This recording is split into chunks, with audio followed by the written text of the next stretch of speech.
Hi, I'm Gavin Hoey and you're watching the Technique of the Month from Digital Photo Magazine. This month I'm going to show you how to create this stunning reflected image using PaintShop Pro. Now I know the picture on screen looks really complicated, but it's actually quite easy to make because we've got this really special template that you can download off the CD, and it does all the technical bits for you, and all you need to do is find some great images to put in there. But before you do, you just need to do a bit of preparation with the template. Open the Layers palette, so down to the keyboard and press F8, and you'll find that you've got 4 layers. Now what we need to do is to make sure we're working on the background layer. So if it isn't active already, click it to make sure it becomes active. And that's it with the layers. We can close those down. We now need to add in some images. So let's go up to File, Open, and I've got a whole bunch of different images in here, all basically flower type pictures. Let's open the first one. Now you can put any image you like into the template, but the size and shape are quite important. They will take any shape, but square tends to work best. So I'm going to get the crop tool, and I'm just going to crop out a rough sort of square shape, like so, just covering most of the image. Yeah, that looks pretty good. When you're happy, click the tick, and that crops the image down nicely. Now let's add that image onto our template. So we'll go to Edit and Copy, and then we can close down the rows. We don't need that now. And then on the template we'll go Edit and Paste as New Layer. Okay, it's important to paste it as a new layer, otherwise this doesn't really work very well. And then we have it. We have our rows in behind our frames. But as you can see, it's kind of the wrong size and, well, the wrong shape really. It's got to fit into this little window here. So we're going to get the Pick tool off the toolbar, and we're going to resize, reshape, and just generally move this around. So let's just shuffle it into the corner like that. Now you can see there's little corner handles on each side of our rows. To resize and reshape, we need to do a bit of keyboard work at the same time as moving these corner handles. So you need to be holding the Control and the Shift key.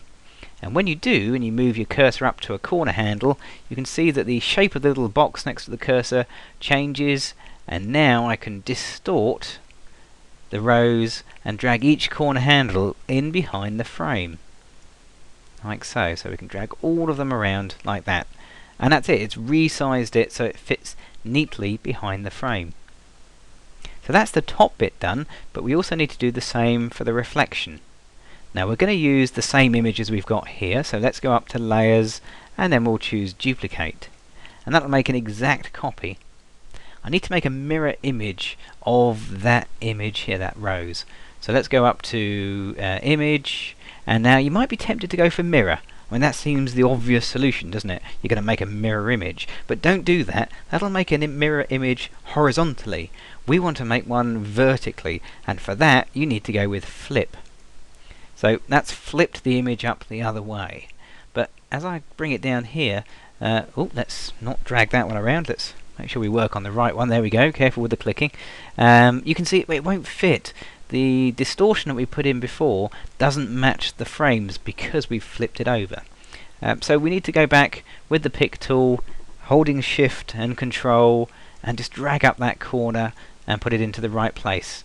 This time though, it's not a matter of getting the handles in the right place. Watch the image and make sure it just tucks neatly underneath the picture. Now we can't quite see the other bits. They've gone off the screen, so we can just get the Zoom tool and we'll just zoom out a little bit like so, and make a bit of working space for ourselves, and go back to the Pick tool, and there we are. Now we can see the corner handles, again holding Shift and Control, and we'll just put those just in the right place like that. There you go. Marvellous. Okay, so that's one done. Let's do the next one. Go to File and Open Flower number 2. Again, we're going to Edit and Copy, and then Edit and Paste as New Layer. Now I've already cropped this one down for a bit of speed, but we still need to distort it using the Pick tool and using the keyboard shortcut, the Shift and Control. We'll just move each corner handle underneath the squares like so. Here we go, and it's neatly tucked in like that. Okay, let's make a copy of that, Layers and Duplicate, and then we'll make a mirror image, again not using mirror but using Flip. Let's bring this down into the right place. Again, we'll keep a little watch out just to make sure we get everything in the right place. We'll just drag this corner up. But again, it's not the corner handle, it's the actual image I want to tuck in neatly underneath the frame. We need to zoom out. A couple of clicks just to zoom out. And back with the pick tool. And we'll move this one in as well. And the other side. Now it can be hard to line these bits up along the bottom because the edge of our template drops off the frame. So you need to use a little bit of, just keep an eye on things really and do it visually by eye. But it's not too difficult, you can work it out fairly quickly.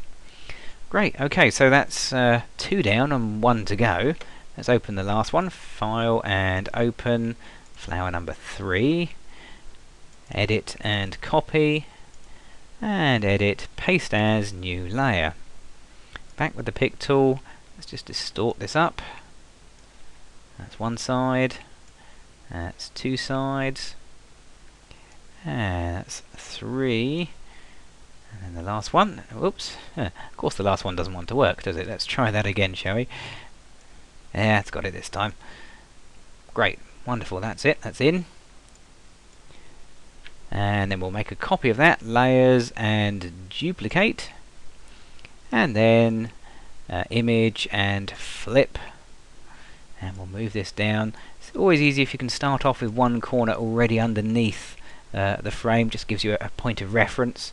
And then just stretch the others out like so. And we'll just find the ones that have disappeared off the edge of the screen. Again, a couple of clicks. And bring that one in. And that one in. And just a little bit off to the side, that's better. And that's it, there we go, so we're done. That's kind of all done now. So all of the flowers are in place. They're all mirrored, as you can see. These bits are perfectly mirrored, exactly as it should be. Trouble is, it really doesn't look that convincing as a mirror image. The reason is that the main images are exactly the same brightness as their mirrored equivalents. And that's not right. The mirrored ones should be a little bit darker and fainter. Well, we've thought of that too. Go back to your layers palette, F8 on the keyboard, and on the layers palette you'll find a layer called shadow. Now that should be turned off at the moment, but if you click the little eye icon, the little no entry sign disappears and it turns that layer on.